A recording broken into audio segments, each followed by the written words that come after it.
Alô, alô, meus amigos, mais um episódio do Bem Bolado com HG. E aí, a passada na rodada de final de semana, embora hoje, terça-feira, esse vídeo esteja aparecendo para vocês aqui, porque é uma terça-feira em que, por exemplo, o Atlético vai a campo contra o Libertad com vantagens, e que bom, né?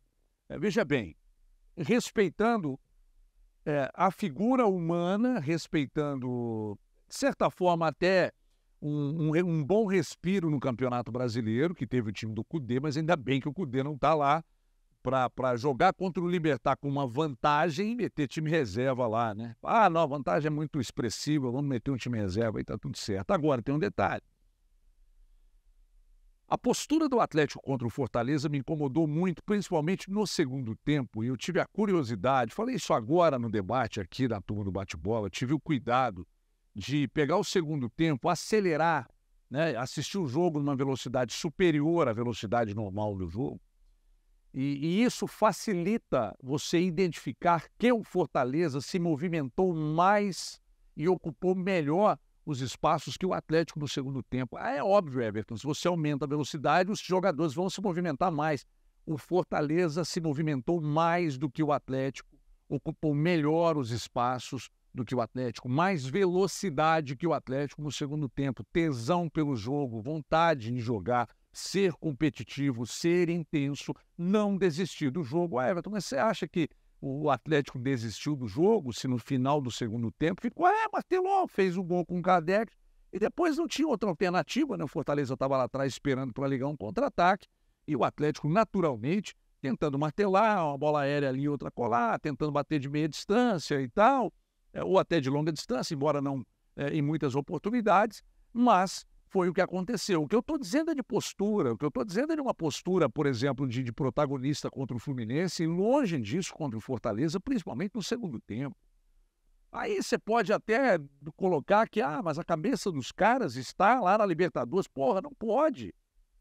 Você vai jogar na terça, você está jogando no sábado pelo Brasileiro, na casa do adversário, seu elenco é melhor, você fez um bom jogo contra o Fluminense, que é um time ajustado, bem treinado, aí você vai jogar contra o Fortaleza e se de repente você aceita a marcação do adversário, você aceita o adversário ocupar mais espaço, chegar primeiro nas divididas, nos duelos individuais, você correr menos que o adversário. Lá atrás o problema, não queria o Cuca, depois não queria o Turco, depois não quer o Cuca de novo, depois vem o Cudê. O Cudê até acho que correto de ter feito o que fizeram mesmo. Lá atrás, da primeira coletiva, eu falei aqui que era fim de linha e continuo falando que deveria ter sido lá atrás, embora eu reconheça que o Atlético fez alguns bons jogos com o Cudê ainda como treinador. E agora com o Felipão, por exemplo, que todo mundo diz que é um excepcional cara de vestiário, não conseguiu convencer vocês da importância de repente, jogar mais, se entregar mais, ocupar mais espaços, ser mais competitivo, mais organizado, porque o Lucas Gonçalves é um exímio organizador de time, embora seja um cara emergente, como treinador não, né, que é um auxiliar. Então, sinceramente, os motivos pelos quais eu posso acreditar e devo acreditar que o Atlético fará um bom jogo contra o Libertad, que primeiro não tem pressão, tem torcida, o Atlético pode perder por uma diferença de um gol, que não faça uso disso,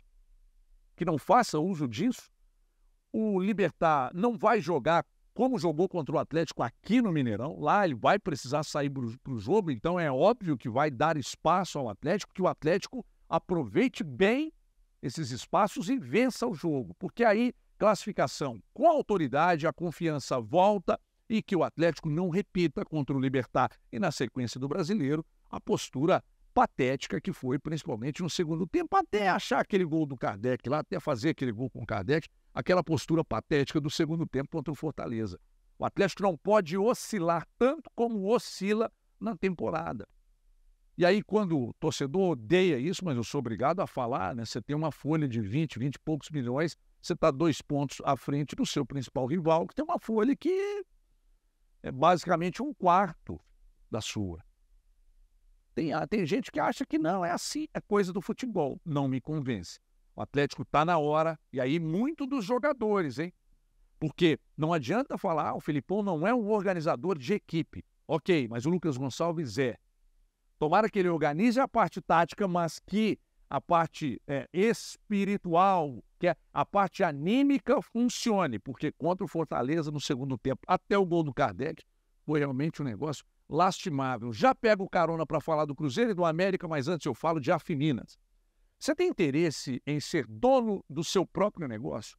Abrir uma unidade, ser um franqueado da Afiminas, ser dono de uma unidade, Droga Rede ou Poupa Minas, e se está fora do estado, se está no interior da Bahia, no interior de São Paulo, quer uma unidade da Poupa Brasil, que é uma terceira marca da Afiminas, eu conto para você que é um baita negócio. São mais de 130 lojas já inauguradas, faturando de 100 mil a 1 milhão de reais por mês.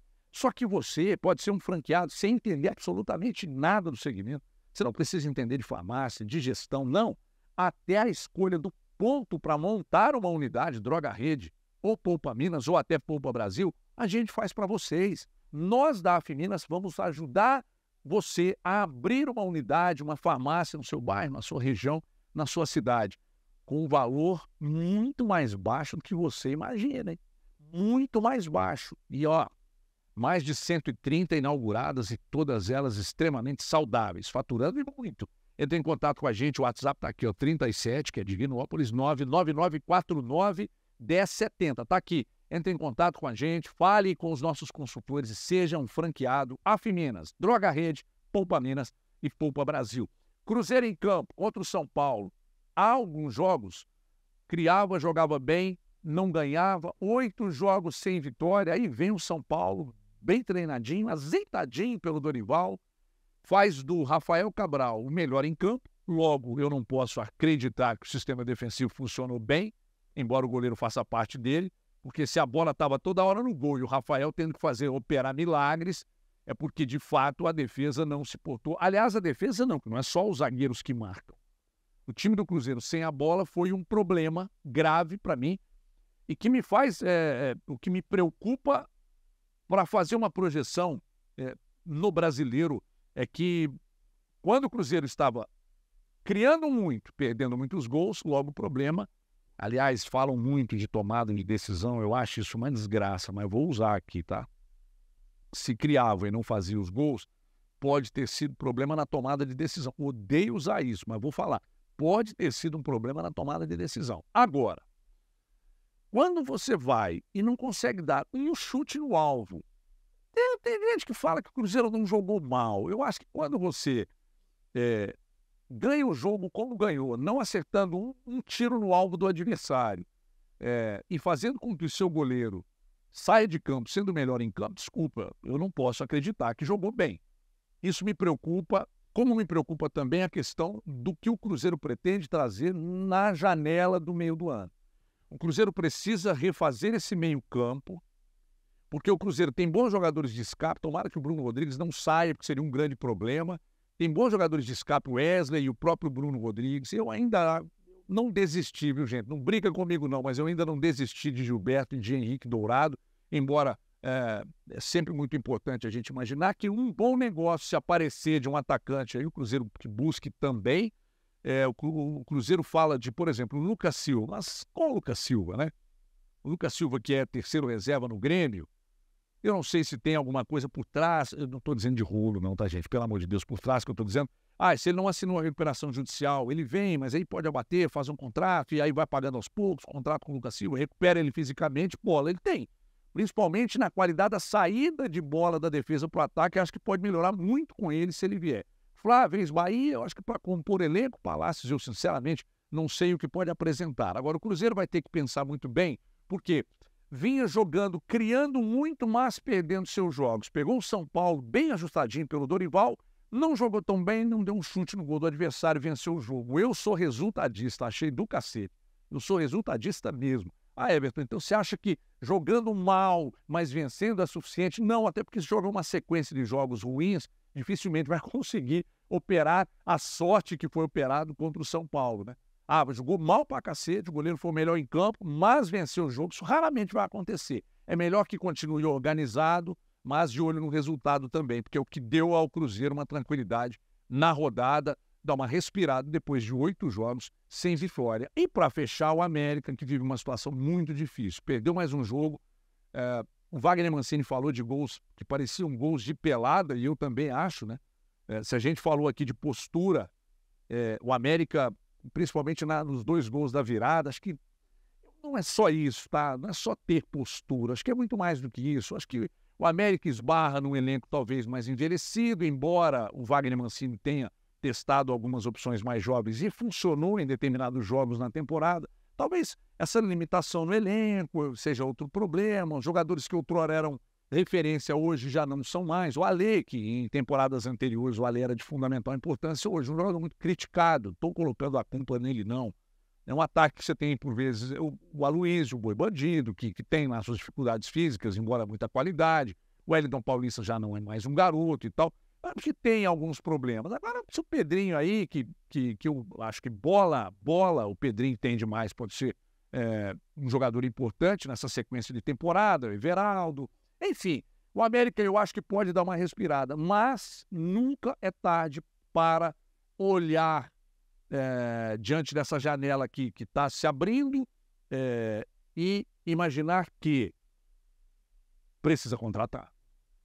Porque o América tem hoje a metade de pontos que tinha na mesma rodada do Brasileiro ano passado e não pode pensar em flertar com o rebaixamento, que seria uma tragédia para um América. Estabilizar na elite, pegando as cotas maiores e tal, é sempre muito interessante, até para o planejamento da venda da SAF, que o América pretende tanto fazer. Olhar para o mercado, contratar bem na janela, vai ter que meter a mão nos cofres aí, não vai ter jeito. Eu sei que fazer loucura o América não faz, mas loucura mesmo seria ficar flertando com a zona de rebaixamento e cair ao final da temporada. Tem que botar a mão no cofre e tirar dinheiro da cartola aí dentro, viu? Salom, Alencar e amigos do América. Bem bolado com o HG, fica por aqui, amanhã tem mais. Tchau.